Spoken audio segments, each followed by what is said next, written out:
IPL టికెట్లలో జరిగిన అక్రమాల గురించి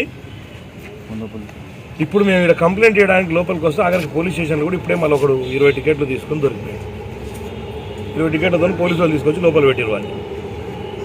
అంటే ఏ విధంగా వీళ్ళకందరికీ ఎట్లా దొరికినాయో ఇప్పుడు విచారణ జరపమని చెప్పినాం. అసలు హెచ్సి వాళ్ళు ఏ విధంగా టికెట్లను బయటికి పంపిస్తున్నారు, ఎస్సీఐ వాళ్ళు ఏ విధంగా ఇప్పుడు పేటీఎం ద్వారా అమ్ముతామని చెప్తున్నారు. దానిలో ఒక క్రమబద్ధీకరణ ప్రకారం చేస్తున్నామని వాళ్ళు చెప్పడం జరుగుతుంది. మరి ఒక గంట 2 గంటలకే అయిపోతున్నాయి. మరి వాళ్ళదేం క్రమబద్ధీకరణ నాకు అర్థం కాలే. ఇప్పుడు మాట్లాడితే అదే చెప్తున్నారు వాళ్ళు. గంట సేపట్లో అయిపోతాయా? మరి వాళ్ళు ఇవి ఎవరు బ్లాక్ చేస్తున్నారు, ఎవరు బయటకు అమ్ముతున్నారు? పేటీఎం వాళ్ళు అమ్ముతున్నారా, ఎస్సీఐ వాళ్ళు అమ్ముతున్నారా, ఎవరు అమ్ముతున్నారో ఫస్ట్ అది బయటపడాలా.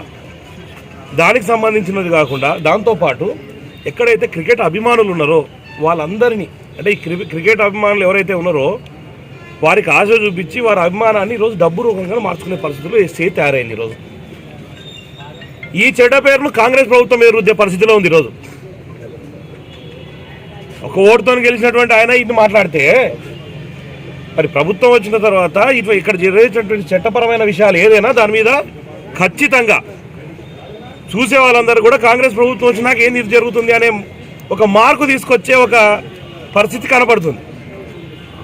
ఒక రాంగ్ ఇన్ఫర్మేషన్, ఒక ప్రపగండ, అంటే ఇంతకుముందు ఊకిస్తున్నారు, ఇప్పుడు చూసినా ఇట్లా చేస్తున్నారు. ఇది కూడా ఒక కోణంలో భాగమే.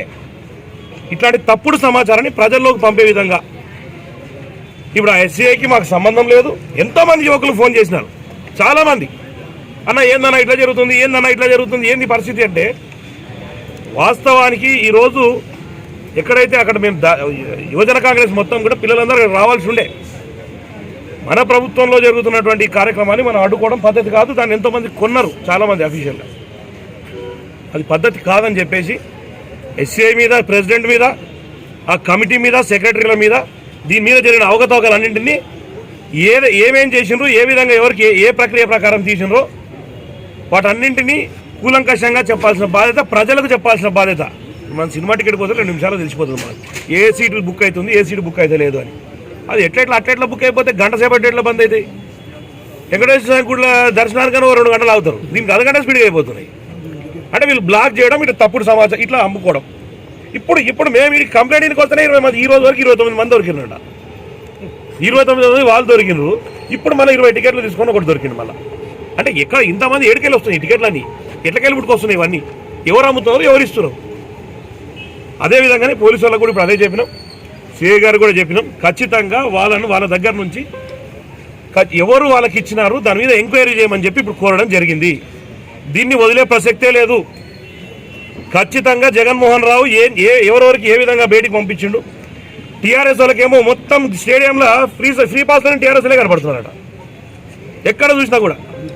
మీ ప్రెస్కు సంబంధించిన వాళ్ళు కానీ ఇప్పుడు అక్కడ ఎవరెవరు వర్క్ చేసినారు, కొందరు ప్రముఖులు ఉంటారు, కొందరు ప్రెస్ మిత్రులు కానివ్వండి, పోలీసు వాళ్ళు కానివ్వండి, మున్సిపల్ సిబ్బంది కానివ్వండి, ఎలక్ట్రికల్ సిబ్బంది కానివ్వండి, వాళ్ళ కోసం అక్కడ పనిచేసే వాళ్ళ కోసం ఎంతమంది వచ్చిండ్రు. బ్లాక్లో ఇప్పుడు ఇందాక వాట్సాప్లో చూపించారు 2,500 రూపాయల టికెట్ 8,000 రూపాయలు. ఓకేనా? 7,000 ఓకేనా? బ్యాలర్ పెట్టుకున్నారు ఫోన్లలో. అంటే యూత్ కాంగ్రెస్ ఉండే, అంటే యూత్ కాంగ్రెస్ కాదు, యాజ్ యూత్ కాంగ్రెస్ ప్రెసిడెంట్గా ఎంతోమంది యువకులు ఫోన్లు చేస్తున్నారు. అన్న ఇట్లా ఉంది పరిస్థితి, ఇంత ఘోరంగా వస్తుంది, మీరు వారి మీద ఖచ్చితంగా యాక్షన్ తీసుకోవాలంటున్నారు. ముఖ్యమంత్రి దృష్టికి తీసుకెళ్తారు. ఖచ్చితంగా ఈ విషయం ముఖ్యమంత్రి దృష్టికి తీసుకుపోతాం. అందుకనే కంప్లైంట్ ఇచ్చినాం అఫీషియల్గా. ఈరోజు కంప్లైంట్ ఇవ్వడం జరిగింది. 2 రోజుల్లో దాని మీద ఎంక్వైరీ చెప్తామన్నారు. ఇప్పుడు మీ ముందే ఒకరు పట్టుకున్నారు లోపల. వాడికి ఎవరు ఇచ్చిండ్రు, ఏ విధంగా వాడికి పాసులు వచ్చినాయి, అసలు పాసుల ప్రక్రియ ఏ విధంగా పోతుంది? ఎవడు 100 టికెట్లు బుక్ చేసుకుంటే వారికి 100 ఇస్తారా? జగన్మోహన్ రావు చెప్తున్నాడు ఇదంతా పేటీఎం చూసుకుంటుంది, మాకు సంబంధం. పేటీఎం ఎందుకు ఇస్తున్నారు మీరు? ఇంతకుముందు ఒకప్పుడు ఆడాడ స్టాల్స్ పెట్టేసి, కొన్ని దశలుగా స్టాల్స్ పెట్టేసి, లైవ్లు అమ్మినా, లైవ్ కౌంటర్లు అమ్మినా కూడా ఒక ఆధార్ కార్డు పెట్టి 2 పాసులు 4 పాసులు ఒక క్రైటీరియా పెట్టండి. ఒక ఆధార్ కార్డుకు 2 పాసులు ఇస్తామని. అభిమానులు ఇష్టంతో వచ్చినోడు తీసుకుంటాడు. ఆడ ఆ క్రైటీరియా లేకుండా నువ్వు 100 పాసులు బ్లాక్, పేటీఎం ఎన్ని బ్లాక్ చేసిందో మీకు ఎట్లా తెలుస్తుంది? లైవ్ చూపియండి, పేటీఎం వాళ్ళని చూపిమని వాళ్ళ మీద కూడా ఇప్పుడు కంప్లైంట్ పెడుతున్నాం. ఎక్కడ మొదట ఏం జరిగింది, వాళ్ళ ప్రక్రియ ఏంది, ఏ ఉద్దేశంతో వాళ్ళు అమ్ముతున్నారు, ఎట్లా చేస్తున్నారు, ఎందుకు? సన్ రైజర్స్ వాళ్ళు ఒక్కటి గుర్తుపెట్టుకోండి, సన్ రైజర్స్ వాళ్ళది కాదు ఇది సమస్య. ఆ విధంగా బెదిరిస్తున్నాను సన్ రైజర్స్ చెప్పలే. ఎస్సీఏ ప్రెసిడెంట్ చెప్తున్నాడు సన్ రైజర్స్ ఇక్కడ కంప్లైంట్ ఇచ్చినాం. కోడ్ అయిపోయిన వెంటనే దాని మీద ఏమేం జరిగిందో సమగ్ర విచారణ జరిపిస్తాం. ఖచ్చితంగా దీని వెనకాల ఎవరున్నారో వాళ్ళందరినీ బయటికి తీస్తాం, వాళ్ళందరినీ జైలు కూడా పంపుతాం. ఏం వదిలే పరిస్థితి లేదు. పాస్ నమ్మిస్తున్నారంట అక్షర స్కూల్ నుంచి వీళ్ళే కొన్నారు, మేమే కొన్నాం స్పెషల్ గా.